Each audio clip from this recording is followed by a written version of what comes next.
Então, a Companhia de Jesus, que é uma ordem religiosa do século XVI, ela foi extinta em 1759 e foi recriada em 1814. Naquele momento, faz 200 anos agora, né? Naquele momento, então, ela começa a retomar os espaços dela no mundo, inclusive na América do Sul. Uma primeira tentativa de volta à Argentina e ao Brasil em 1840, finalmente em 1865, por iniciativa de um italiano, padre Racine, acaba vindo se estabelecer em Itu, aonde um ituano que fora da Companhia de Jesus deixou uma propriedade, que é exatamente onde nós estamos aqui, do Colégio São Luís, para que os jesuítas pudessem voltar para cá. E aqui criaram então um pequeno colégio, o Colégio São Luís, né? Ele começou num outro lugar, depois construíram aqui as primeiras instalações e depois foram, ao longo de 50 anos, construindo esse monumento enorme que hoje é o quartel do Regimento Deodoro. Na década de 1870, o colégio ainda era pequeno, ele tinha em torno de 60 alunos internos, todos os padres eram italianos. E vem para Itu, de Roma, da província romana, o padre Giuseppe Mantero. E esse sujeito faz uma revolução no colégio. 10 anos depois, quando ele sai da reitoria do colégio, ao invés de 60, tem 600 alunos morando no colégio interno. Foi o auge do São Luís, né?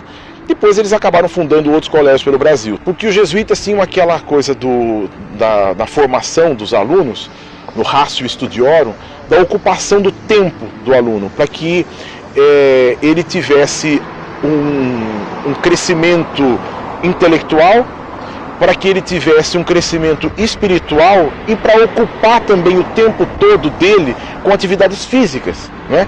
No fim do dia, esses meninos estavam exaustos, né, de tantas coisas. Então, aqui a escola tinha piscina, atividades de ginástica, de esportes e tal.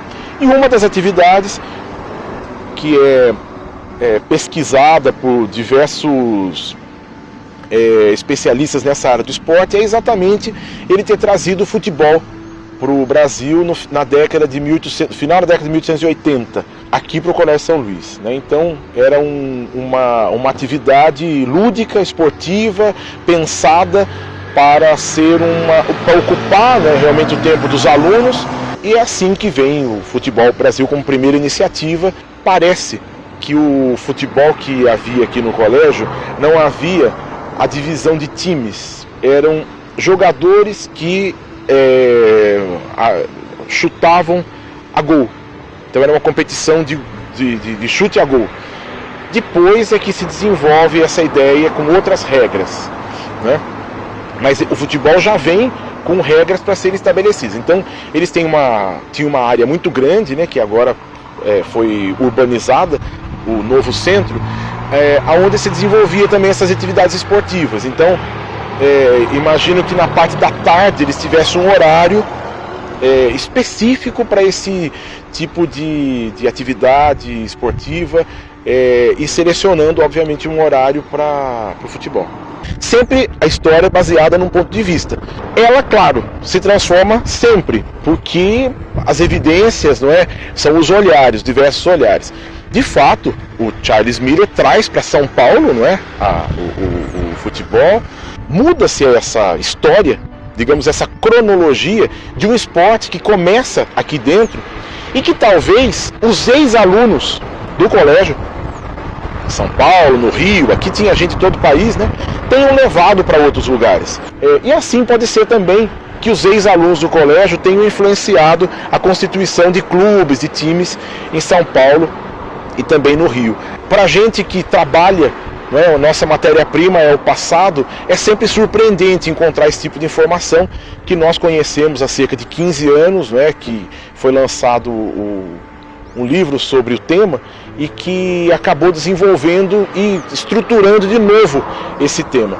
Para o país que vai receber a Copa e para a cidade de Itu, que já tem tanta coisa interessante, saber que possivelmente tenha sido o berço do futebol no Brasil é algo também extraordinário, para quem vive hoje e se interessa um tanto pelo ambiente que vive.